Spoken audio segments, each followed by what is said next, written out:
This is my introduction to bandpass filters that are passive. So we, in this class, we only have really very basic bandpass ideas. And the main take-home message is that a bandpass is really a first high-pass filter and then a low-pass filter. Let me draw the low-pass Bode plot. The amplitude is something like this. So really, if you combine these two, making a high pass first, I'm gonna use this circuit here, and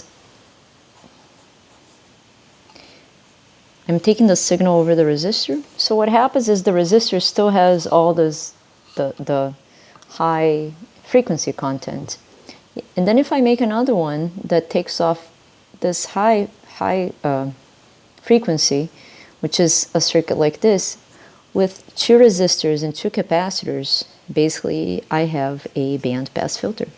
This is by far the kind of filter you want to design in case you're in a job interview and someone says, okay, design a bandpass for 1 kilohertz. It's two capacitors, and they will probably have different values, and two resistors. And sometimes they impose a resistor value, so let's design a filter that has only 10 kilo ohm resistors, and I want to have a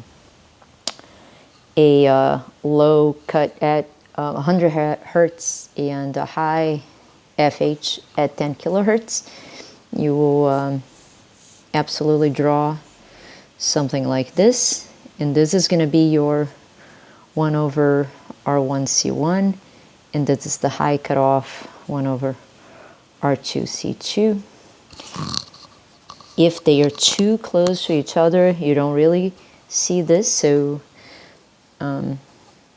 other definitions here that I would like to point out that you may have had already in other classes is that this is the bandwidth. I think also the word bandwidth is a common word, but it's from the low frequency cutoff, FL, to FH.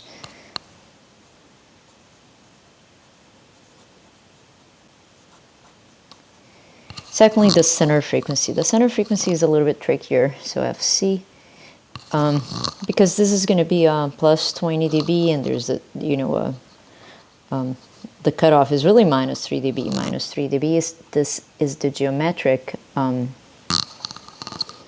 mean of the two, so it's this is the square root of FL times FH. Both of these are definitions that I am hoping you will use for a couple problems that we have, and also for later in life. So this is a very general ideas, but this is the output. This is the voltage with bandpass signal. So obviously this is only like a second order circuit because there's two capacitors. In the next video I will show you how to make a bandpass filter combining a high pass and a low pass with an inductor. In real life you rarely have an inductor at your disposal, so by far this is more used. So if I've ever had to use a bandpass, I have a passive one. I mean, in principle, you prefer an active one because this rarely goes to 1. It's very hard to just get the signal back to 1, unless you have a very wide bandwidth. I would always use this then instead of the other bandpass that I'm going to talk about next.